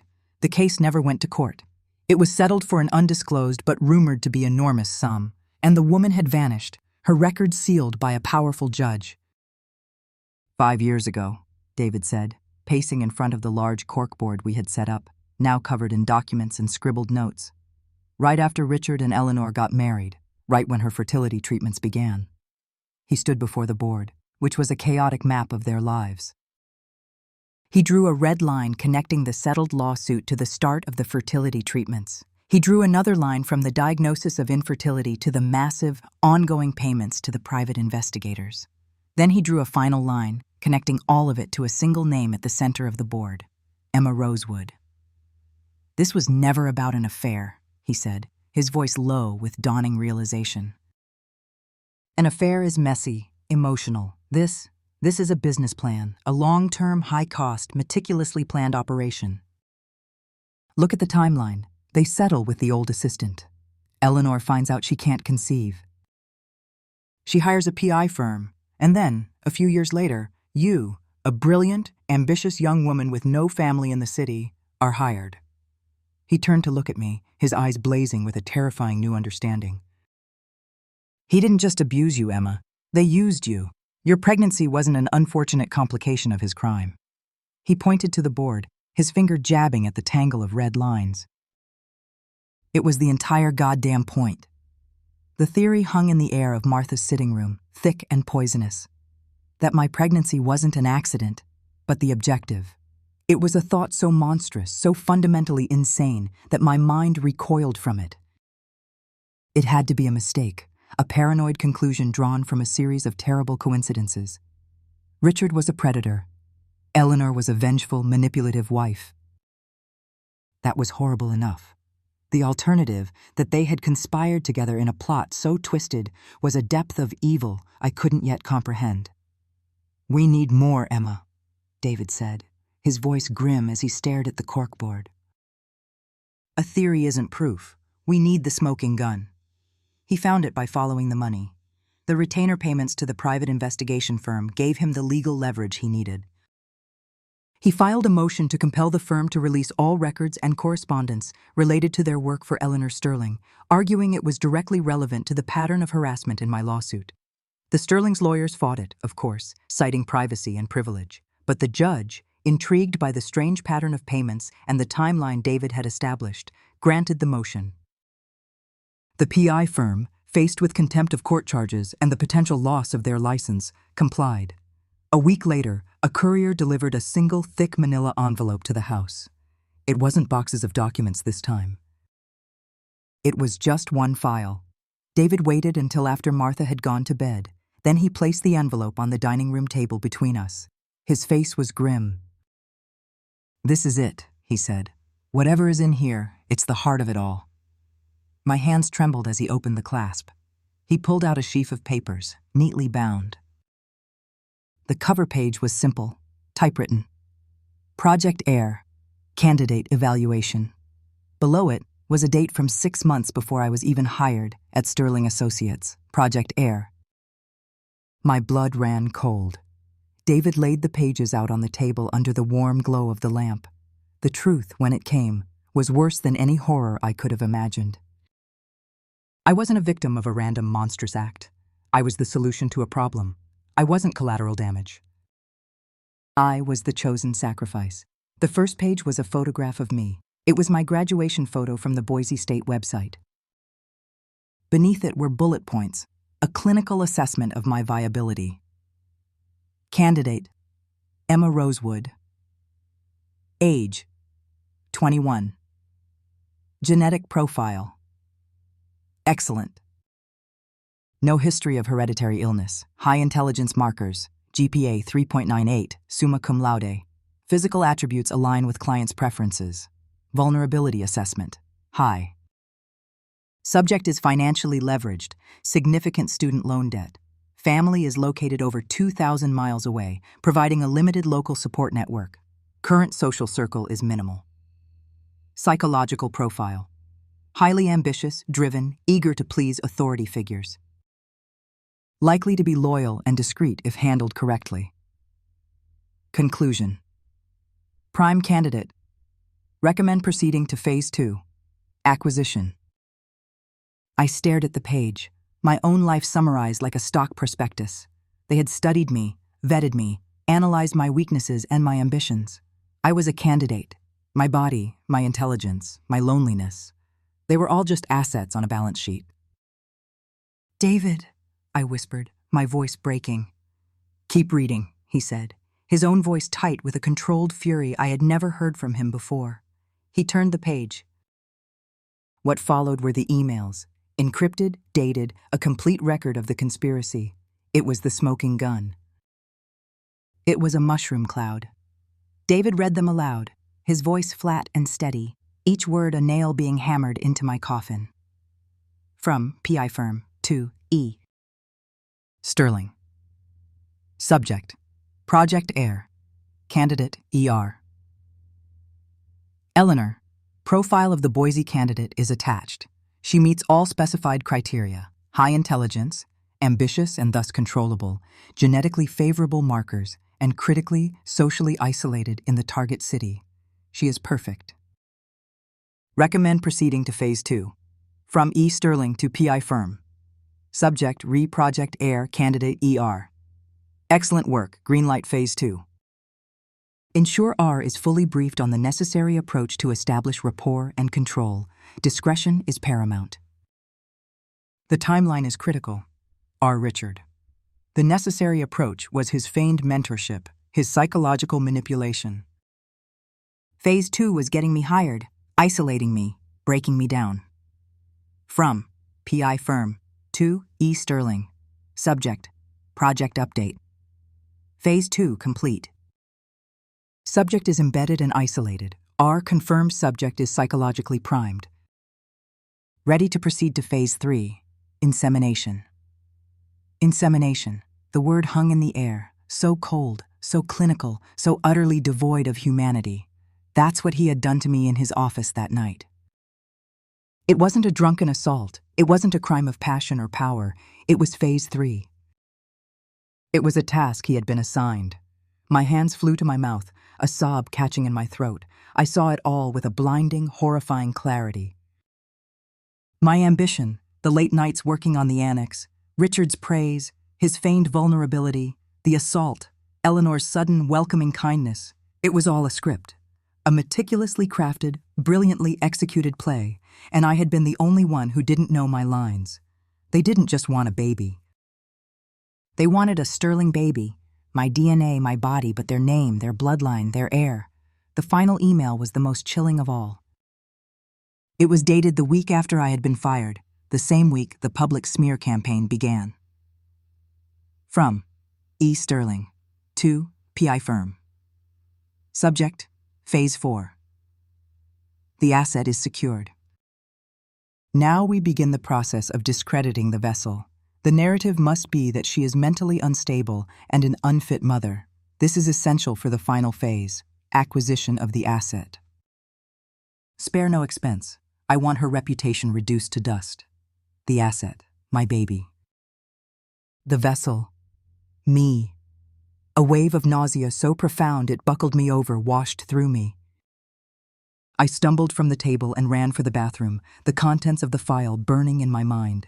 They hadn't just used my body. They had planned, from the very beginning, to tear my life apart, to destroy my sanity and my name, all so they could declare me unfit and take my child. My child, who would be raised by my rapist and the woman who had orchestrated the entire nightmare and would never even know my name. When I stumbled back into the dining room, my face pale and tear-streaked, David was standing by the corkboard. He had pinned the cover sheet of the dossier right in the center. Project Air. He wasn't the monster, Emma, David said quietly, looking at the board. Not the main one, anyway. He was just the puppet. He turned to me, his eyes dark with the enormity of what we had found. Eleanor Sterling is the puppet master. I looked at my own reflection in the dark window. The lost girl, the victim, the ghost, she was gone. I looked at my hands, which were clenched into fists. I looked at the slight, firm curve of my stomach. They had wanted to turn me into a vessel, a means to an end. They had tried to reduce me to a function, a biological process. They had failed. They hadn't created a vessel. They had created a mother. And there is no creature on earth more dangerous than a mother protecting her child. What do we do now? I asked, my voice no longer shaking, but imbued with a cold, hard calm. David looked from the file to me, a slow, grim smile spreading across his face. Now, he said, now we introduce them to the consequences. The call came from David a week later. The Sterlings, through their lawyers, had finally agreed to a deposition. They had stalled for as long as they could, filing motions and objections, but their legal maneuvers were growing more frantic and desperate. They knew we had something, but they didn't yet know how catastrophic it was. They thought it was a battle they could still win, with money and intimidation. They were walking into their own execution. The morning of the deposition, I stood before the mirror in my small room at Martha's house. For the first time in a long time, I didn't see a stranger or a victim. I saw a woman I was beginning to recognize. My face had regained some of its color, and my eyes, though still shadowed with the memory of trauma, held a new, hard-won clarity. My hands rested on the firm, pronounced curve of my stomach. My baby, not their asset. My child. I chose a simple, dark blue maternity dress. It was modest and dignified. I would not hide my pregnancy. It was my truth. It was my shield. It was my weapon. The deposition was held in a neutral, soulless conference room in a downtown law firm. The room was a symphony in beige and gray, dominated by a long, polished table that reflected the flat fluorescent lights above.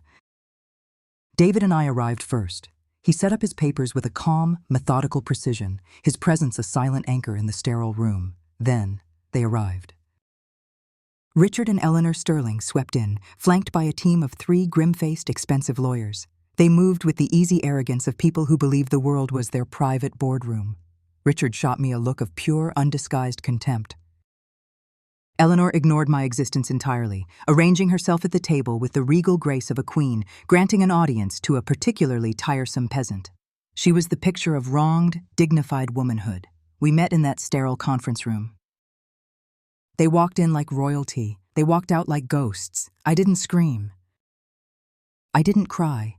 I simply held up the mirror, and they saw the monsters staring back. A stenographer set up her machine, and a videographer aimed a camera at the witness chair. David began, his voice calm and professional. He started with Richard, asking a series of dry, procedural questions about my employment, my performance reviews, the company's policies on inter-office relationships. Richard answered with a bored, dismissive air, his lawyers occasionally objecting. It was all a tedious formality to him. Eleanor sat silently, examining her perfectly manicured nails. After about 20 minutes, David paused, took a sip of water, and looked at Richard. "Thank you, Mr. Sterling. That will be all for now regarding your professional relationship with Mrs.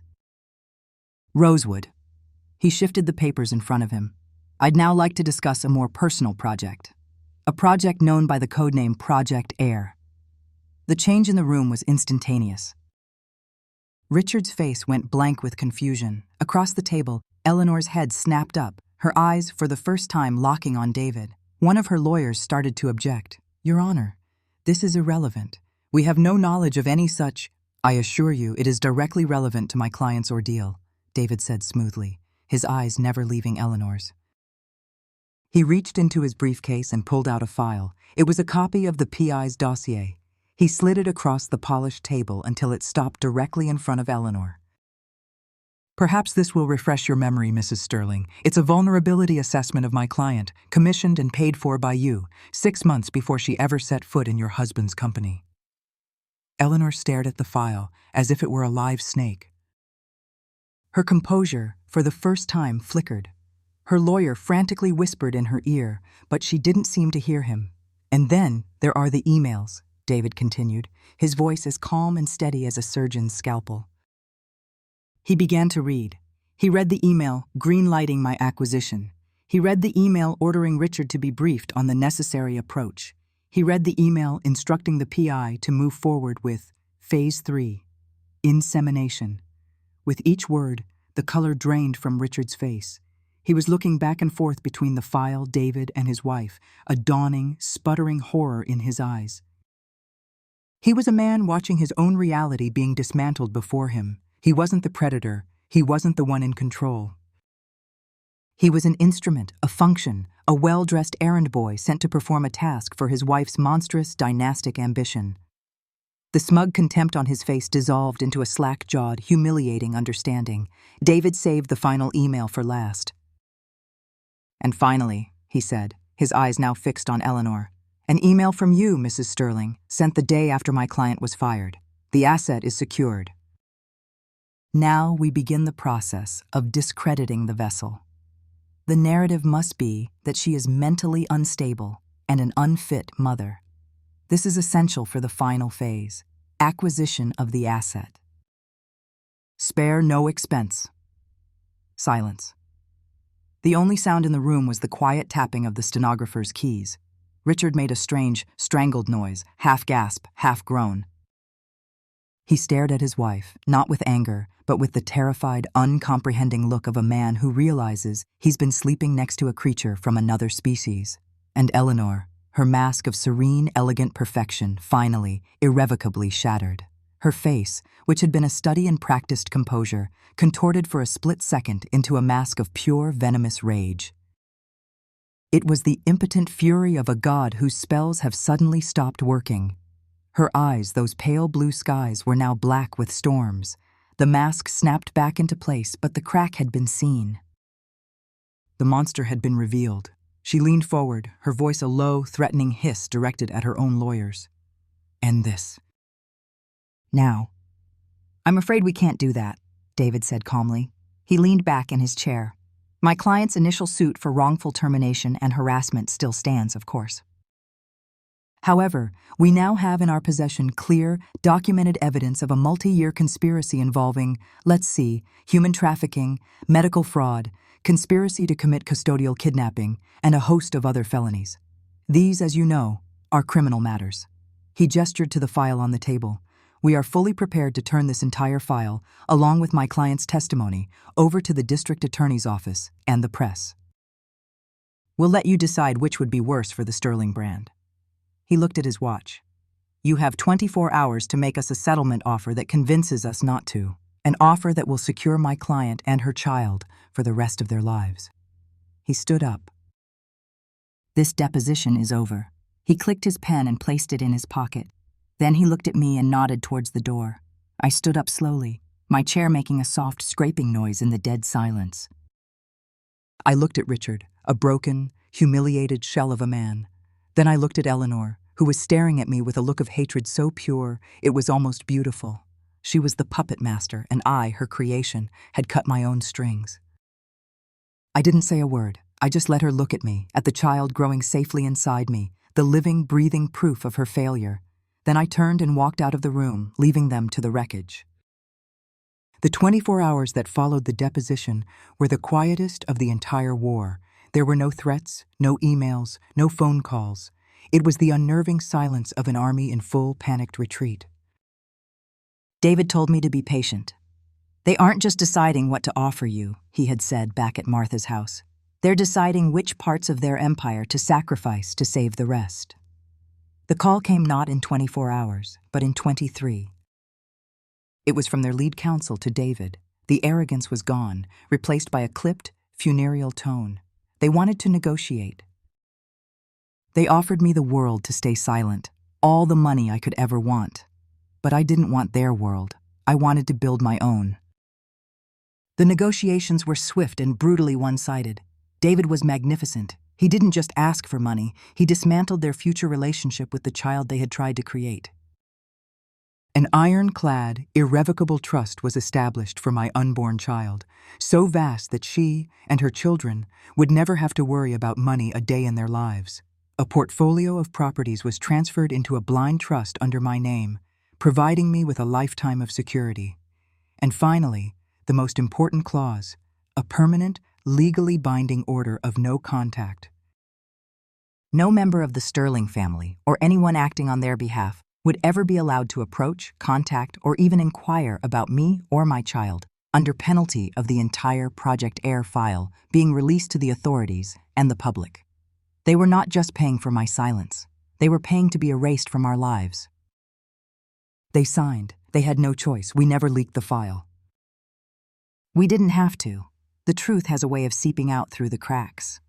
The story of the Sterling's downfall wasn't a sudden explosion. It was a slow, quiet implosion. Whispers started in the closed circles of New York's elite. Rumors of a scandal so monstrous it made a simple affair look like child's play. Key partners quietly pulled their investments from Sterling Associates. Richard was forced to step down as CEO, citing health reasons. Eleanor's name vanished from the charity boards and gala committees she had once ruled. They became ghosts in their own city, prisoners in their marble penthouse, haunted by the kingdom they had lost. Revenge, I learned, isn't about watching your enemies burn.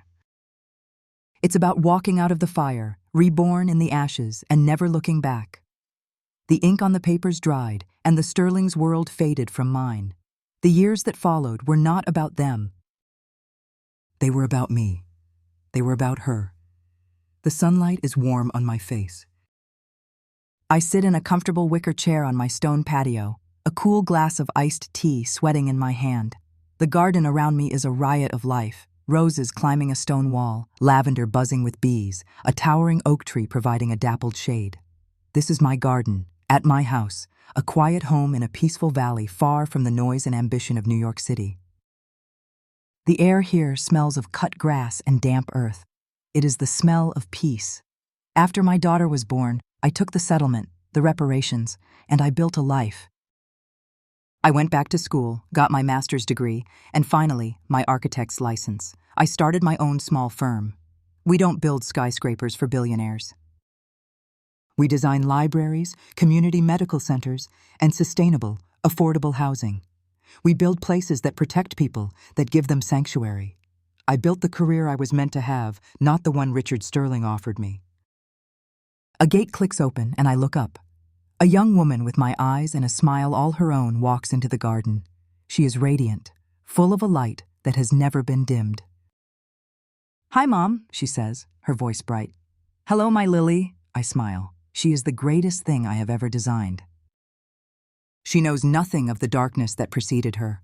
Her life has been one of love, security, and unwavering support. She knows only that her mother is strong, that she loves her fiercely, and that they built their life together. That is the only story that matters. She is not alone. Holding her hand is a small girl with bright, curious eyes and a head of unruly curls, who immediately lets go and makes a beeline for the fat, lazy bumblebees hovering over the lavender. "Charlotte, be gentle with the bees," Lily calls out with the patient sigh of a mother. my granddaughter. My heart swells with a love so profound, it feels like a physical presence. I watch the two of them, my daughter and her daughter, bathed in the golden afternoon light of the garden I cultivated. This is my legacy, not a building of cold glass and steel, but this. This love, this peace, this life, which was forged in a fire I thought would consume me. He gave me a nightmare, his wife gave me a label, but in the end, they gave me my daughter. And she gave me back my life. Some cages are gilded, but the sky is priceless. And I, finally, was free.